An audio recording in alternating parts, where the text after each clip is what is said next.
Spring 1999, air raid sirens over Belgrade, families run for shelters, and an 11-year-old boy grabs a tennis bag and runs toward the courts. 27 years later, that boy has won more Grand Slams than any man in history, and people still tell him the same thing they told him then: give up. He never learned how.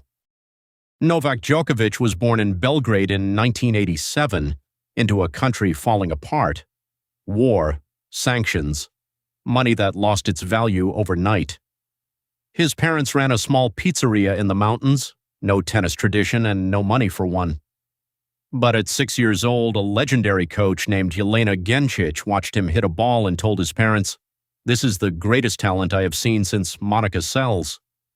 Then in 1999, NATO bombs fell on Belgrade for 78 nights.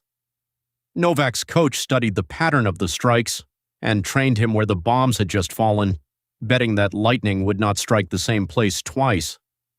While the world collapsed, an 11-year-old practiced forehands in the shadow of bomb craters. Remember that. Everything that follows comes from it. 2008, Djokovic, 20 years old, wins his first Grand Slam. The tennis world shrugs. Tennis already had its two gods, Federer the artist and Nadal the warrior, and the crowds had no love left for a kid from Serbia, so he became the third man, the intruder. When he beat their heroes, they booed.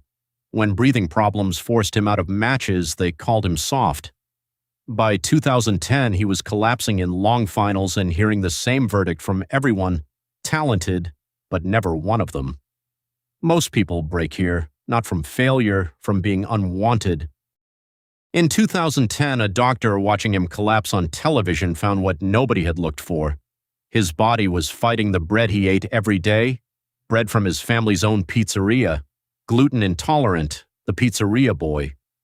So he rebuilt everything: diet, sleep, training, recovery. His whole life became a system.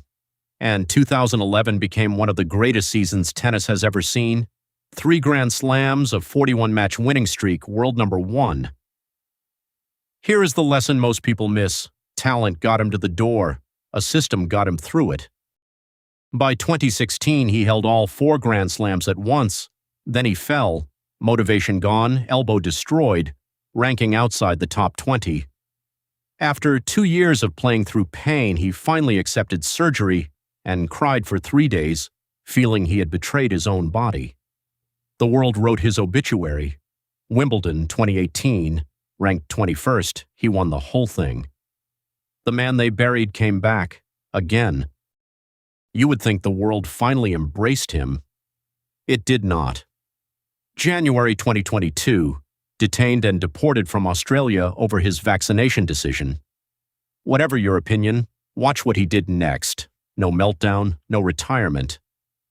In 2023, he won 3 of the 4 Grand Slams, 24 total, more than any man in history. And in Paris 2024, at 37, came the one prize that had always escaped him: Olympic gold. He fell to the court and wept. The boy from the bombed city had nothing left to prove. So why is he still playing? This year at 39, he reached the Australian Open final, the oldest man ever to do it, and lost. The headline said, "Finished." 2 days ago at Wimbledon, he broke Roger Federer's all-time record for match wins. The man they retired a decade ago is still rewriting the record books while being told for the 4th decade in a row to quit. He does not play to silence critics. The boy on the bombed court decided long ago that quitting is not one of the options. The success secret of Novak Djokovic is not talent. Tennis has seen plenty of talent. It is that every time life gave him a reason to stop, war, poverty, rejection, injury, deportation, he treated it as information, adjusted the system, and continued. That skill is learnable. That is why we study these stories.